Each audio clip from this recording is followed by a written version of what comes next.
Alas 2 sa kadlawon, nagsingabot paghapon ang mga Mandawihanon nga mituyo og bisita sa National Shrine of St. Joseph aron mohalok sa katapusang higayon sa Sagrada Familia.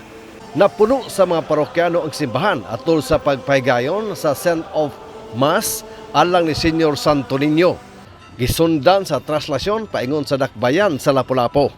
Samtang sabig sa Lapu-Lapu, alas 3 pa lang sa kadlawon, nag-atang na sa kadalanan nga ruta sa traslasyon ang mga punganon nga nagpaabot sa pag-agi sa imahin sa Balaang Bata nga si Senyor Santo Niño uban sa imahin sa Beren sa Guadalupe de Cebu ug ni Senyor San Jose nga gimotorkada gikan sa National Shrine sa St. Joseph sa Mandaue. Wa man panumbalingas pipila apan nag-apekto gyud ang pag-uwan sa iyo sa buntag tungod kay dili sama sa naagi mga traslasyon. Di kayo dasok ang mga tao nga nag-atang sa dapris kadalanan, din ang uban nagbutang og temporary altar nga doon na imahe ni Senyor Santo Niño. Mausab kini ang unang higayon sa pag-usab sa oras ug adlaw sa traslasyon gikan sa St. Joseph sa Mandaue paingon sa simbahan sa Beren sa Rigla gikan sa alas 12 sa tungang gabi sa adlawng Biyernes dayong kadlawon sa adlawng Sabado. Gihimo na nga alas 6 sa buntag sa adlawng Biyernes kung karong adlaw. Kini gitumong aron taas og oras nga makapuyo sa simbahan sa Beren sa Rigla ang imahen sa Balaang Bata. Sama sa naandan, nag-atang ang mga opisyali sa syudad, kadagkuan sa simbahan sa Beren sa Rigla ug mga upunganon sa tiilan sa First Mactan Mandaue Bridge o Sereng Osmeña Bridge habig sa syudad sa Lapu-Lapu sa pag-abot sa gimotorkada nga imahe ni Senyor Santo Niño.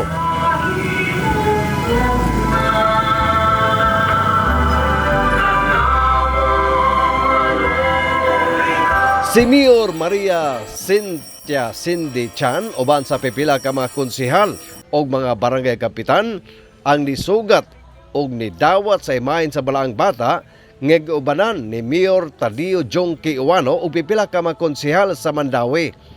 Ang mga deboto o mga apunganon nga nag-atang sa kadalanan nagkaway-kaway sa ilang mga kamot. Din ang uban nagbitbit sa gamayng imahin. Pag-abot sa motorkada sa simbahan sa Beren sa Rigla, daghana ang mga deboto nga nagpaabot sa Welcome Mass. Gipaymutang ang tulog ka imahin ng Sagrada Familia sa tuong bahin sa simbahan.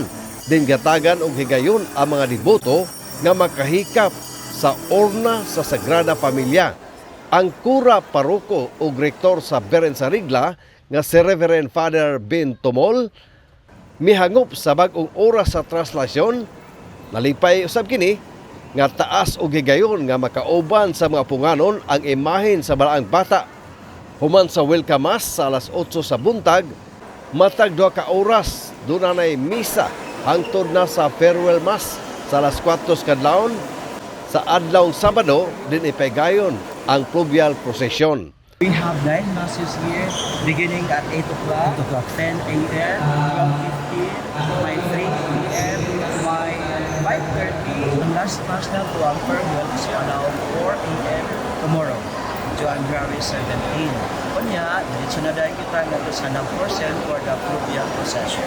Giulagway sa kapulisan sa siyudad sa Lapu-Lapu nga hapsay ug malinawon ang traslasyon nga gipahigayon ubos sa ilang jurisdiksyon og way gikataho nga krimen nga nahitabo apil na gani sa bang lugar sa siyudad. Sa adlawng Sabado, mauna ang pagprosesyon sa imahen sa Balaang Bata gikan sa simbahan sa Beren sa Rigla paingon sa Naval Forces Central sa Barangay Luok din adto isakay sa galyon alang sa fluvial procession. Kini si Chris Ligan alang sa Sinulog 2026 sa MyTV Cebu.